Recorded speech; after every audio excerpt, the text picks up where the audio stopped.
test is in 4 sections. At the end of the test, you will have 10 minutes to transfer your answers to an answer sheet. Now turn to Section 1.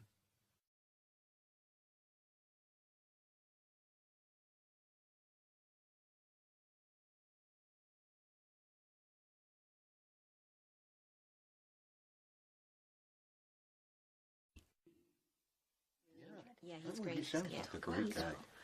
Yes. Hello, everyone, and welcome to Greenville Community Center. Today, we're going to be talking about what we as a community can do to help each other in severe weather.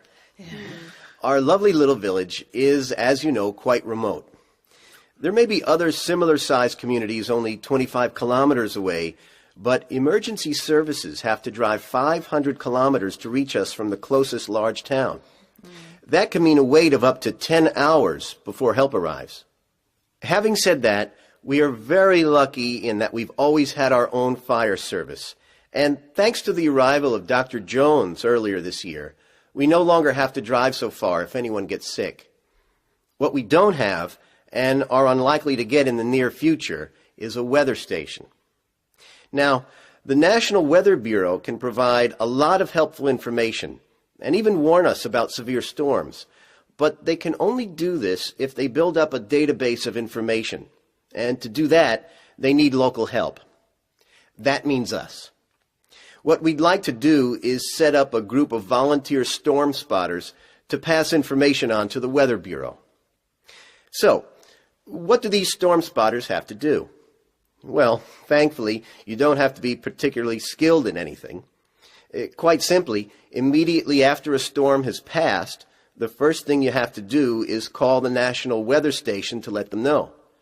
After that, you have to complete a report card, which is very simple and won't take more than a few minutes to do. The only other thing they ask is that we keep an eye out for any reports in the local newspaper of storms or storm damage. You need to cut these out and send them in as well.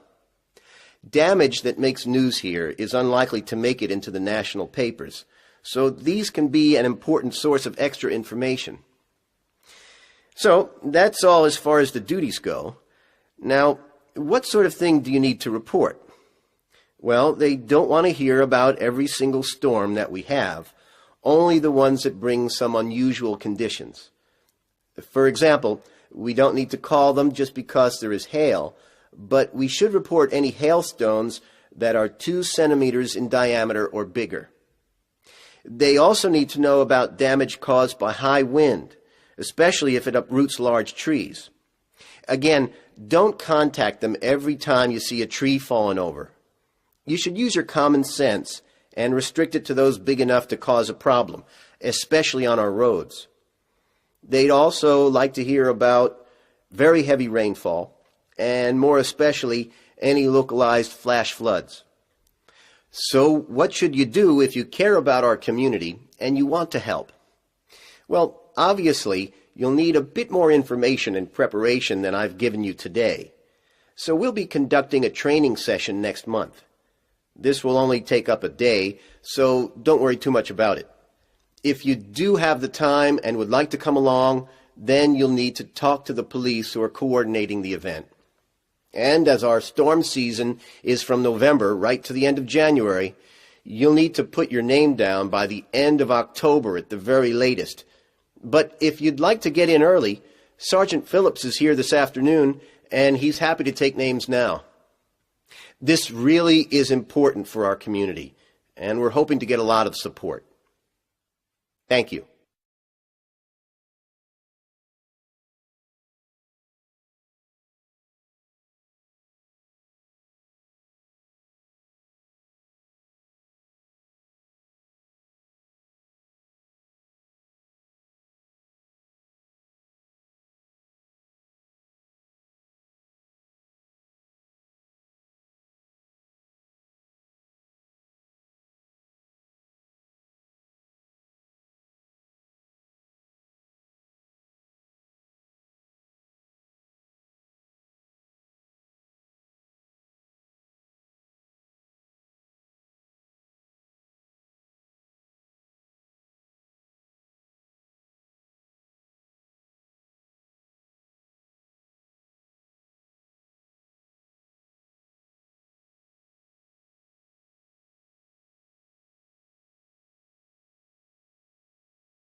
Section 2.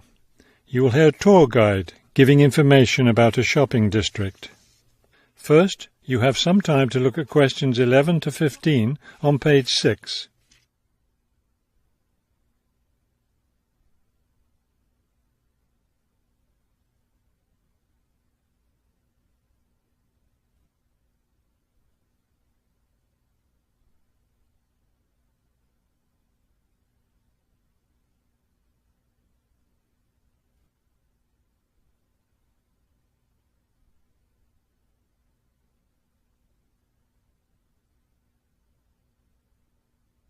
As you listen to the first part of the talk, answer questions 11 to 15.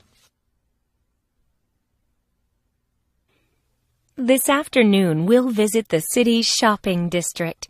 Several blocks in the area are closed to car traffic, and I know you'll enjoy walking around there.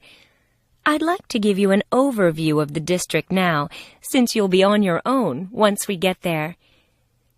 You'll see on this map here that the shopping district consists of 2 streets, Pear Street, which runs north and south, and Cherry Street, which crosses Pear Street right here. Let's start our tour here on Pear Street, where the star is. This star marks the Harbor View bookstore. It's very popular among locals as well as tourists. You can buy a range of books of local interest, as well as a variety of magazines and newspapers. It's directly across the street from the city library, which is also worth a visit. It's in one of the oldest buildings in the city and contains, among other things, an interesting collection of rare books. Now, moving up Pear from the bookstore toward Cherry, the next building on the left is the Pear Cafe. You'll notice it's right on the corner of Pear and Cherry Streets. It's a great place to relax while enjoying a delicious cup of coffee or tea. You can talk with friends or read quietly. They have a variety of books and magazines available. From the windows of the cafe, you can look right across Cherry Street for a lovely view of city gardens. It's a rather small garden, but it contains a variety of exotic plants and flowers. Let's leave the cafe and cross Pear Street. On the opposite corner, we're at Caldwell's clothing store, which you might also want to visit. They sell both men's and women's fashions from countries around the world. Continuing down Cherry Street, the next building on the right after Caldwell's is the souvenir shop. Stop in here to get maps and books about the local area, as well as T-shirts and postcards with pictures of the city. Now, we cross Cherry Street and we're at the Art Gallery, one building down from the corner. Here you can see, and of course purchase, many fine paintings and sculptures by local artists. Let's keep going down Cherry Street toward the harbor. On the left, right after the gallery, is Harbor Park.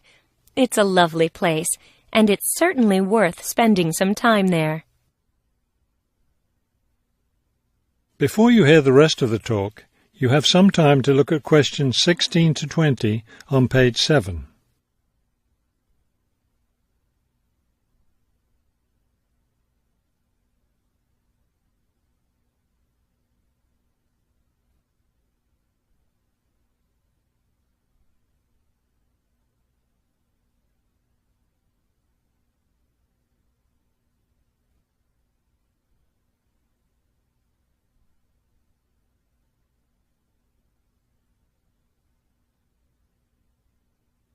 Now listen and answer questions 16 to 20.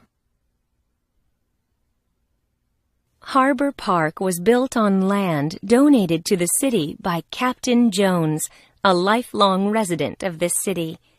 Captain Jones designed the park himself, and it was built in 1876. Exactly in the center of the park, a statue of Captain Jones was erected, and it's still standing there today. It shows Captain Jones on the bow of his ship. After viewing the statue, you can follow the path that goes through the woods just behind. It will lead you to a lovely garden, in the middle of which is a fountain.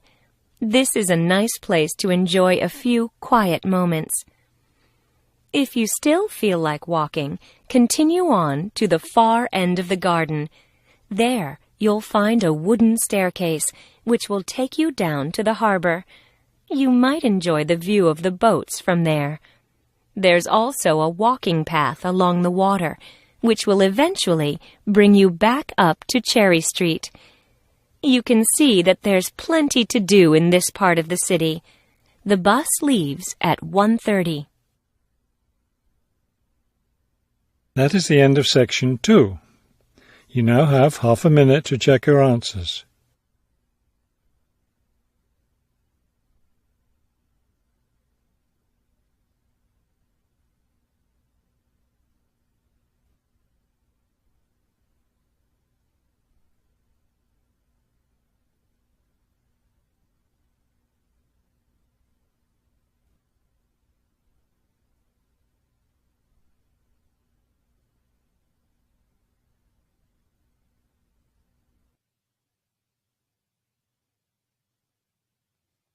Now turn to section 3.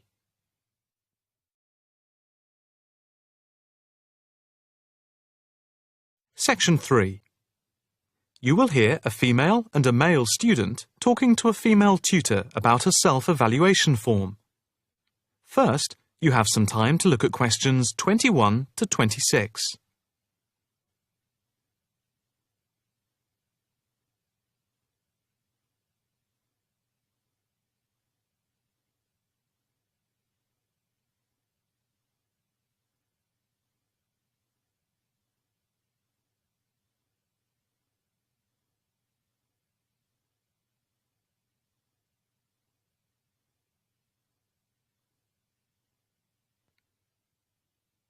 Now listen carefully and answer questions 21 to 26. Now, Mark and Anna, I have to say that I thoroughly enjoyed your joint presentation on the application of robotics in a non-industrial setting to the group on the 2nd of December, and it is clear that you have both devoted quite a lot of time and effort to it. Have you had a chance to fill in the self-evaluation form for the session? Yeah, we have. So, Mark, what do you think overall? Well, generally I felt the presentation worked very well. In fact, we seemed to hold the attention of the others throughout. And the pace of delivery was fairly even, as were the range of activities we organised. I agree with Mark, but I'm not sure we were comprehensive or academic enough. No comment, really, except that I don't think there was any question of it not being thorough. I think we were a bit too chatty and too jokey at times, rather than formal. OK, what do you think were the best areas? And which do you think can be improved on? Well, everything could have been improved on. I felt very good about the handouts. We'd spent a lot of time putting them together. They had a very professional appearance as we bound them into a booklet. To me, the handouts were the best part, as we had a very extensive bibliography, and the booklet seemed to go down well. The booklet you did for the handouts certainly showed you had done a lot of work. But I think that you put too much material into it, and people got distracted by it. Perhaps you could have cut the handouts by about a third. I see. When I come to think about it, maybe you're right. OK. But there were times in the middle of the presentation where things did go a bit astray. I think that was my fault when I got the PowerPoint slides out of sequence and I had difficulty getting back on track. I also think we rated our technical ability too highly, especially when operating under pressure. I had never done a presentation with technical equipment before, so it was a steep learning curve for me in particular. Yes, I think you could have done with a bit more practice with the equipment beforehand. Before you hear the rest of the conversation, you have some time to look at questions 27 to 30.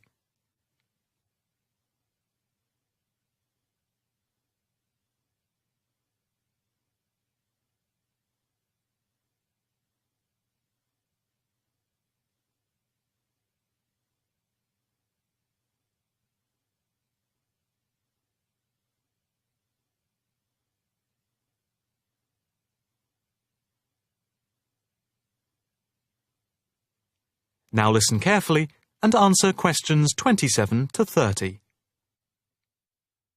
What about the next item on the feedback form? The aims and objectives. I think they were very focused, and we followed them through well, I think. We wanted to show how Europe was lagging behind other areas of the world. Yeah, I think they were clearly set out. Yes, agreed. No comment there. The diagrams and charts were appropriate. Yes, I have put that too. They did work well in helping to illustrate and break up the presentation by cutting down on the number of words and text on the screen. What about delivery? Well, I think our performance was average. It was difficult to coordinate speaking and presenting the material at the same time. I was quite self-conscious of what I was doing.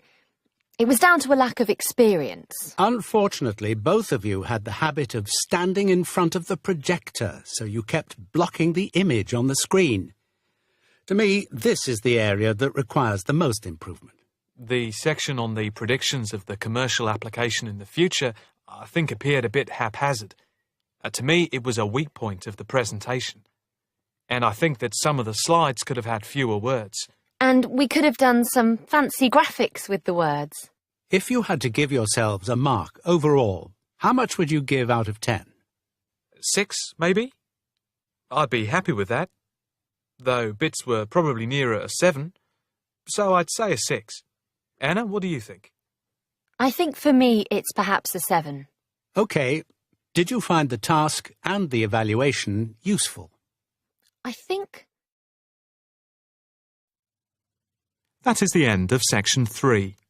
You now have half a minute to check your answers.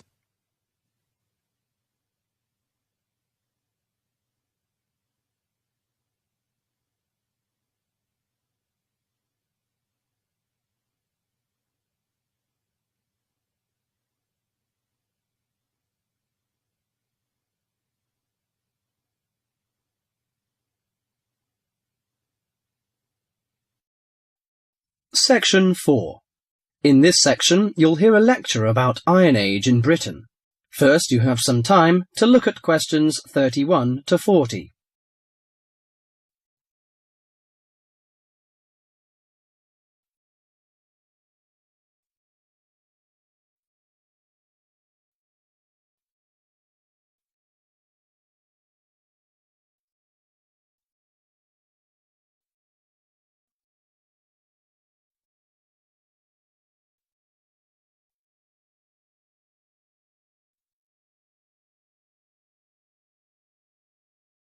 Now listen carefully to the message and answer questions 31 to 40. Good morning, ladies and gentlemen. Today I'm going to introduce to you a special age in Britain, the Iron Age. People at that time, you may be surprised to hear that, seem close to the men and women of today, because archaeologists discovered that they tried to vary their diet, improve their homes, and follow fashions.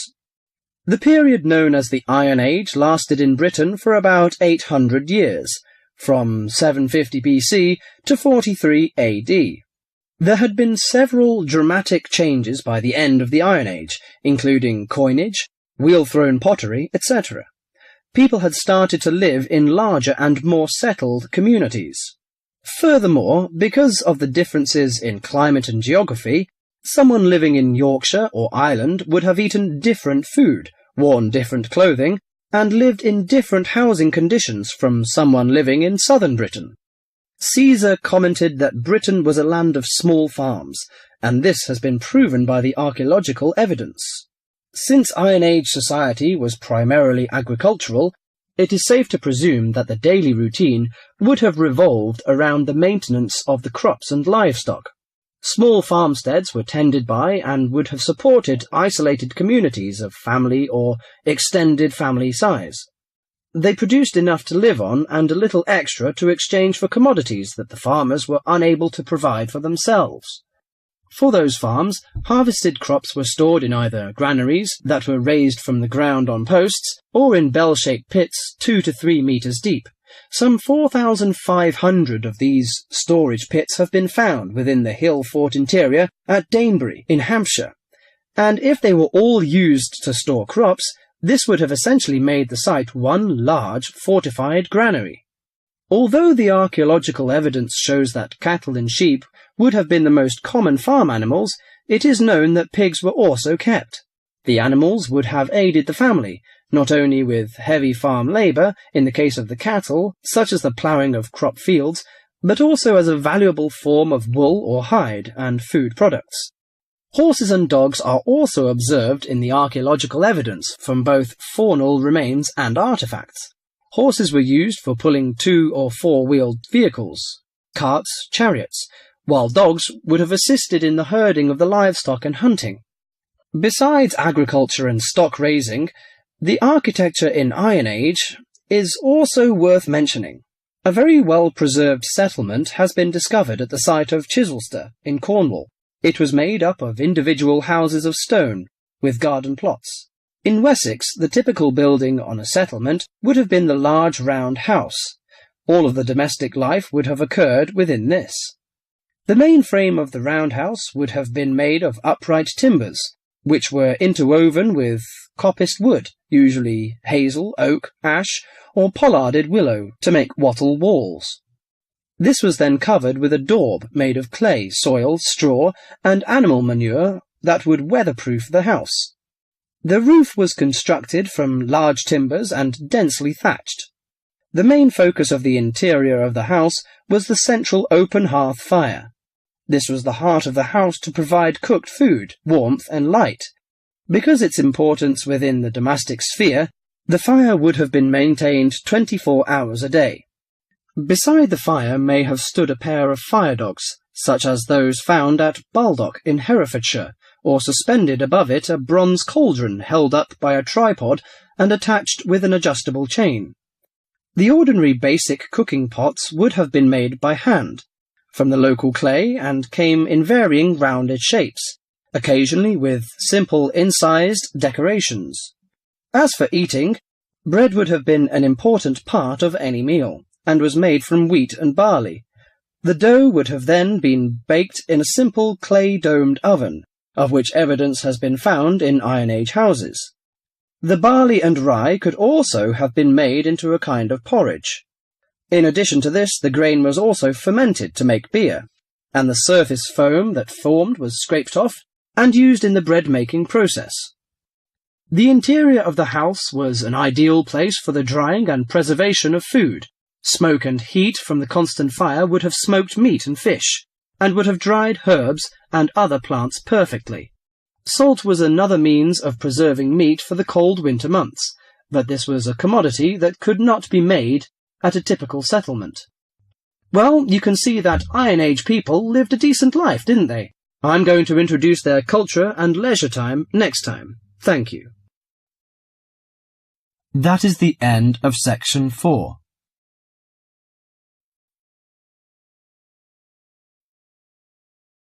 You now have half a minute to check your answers.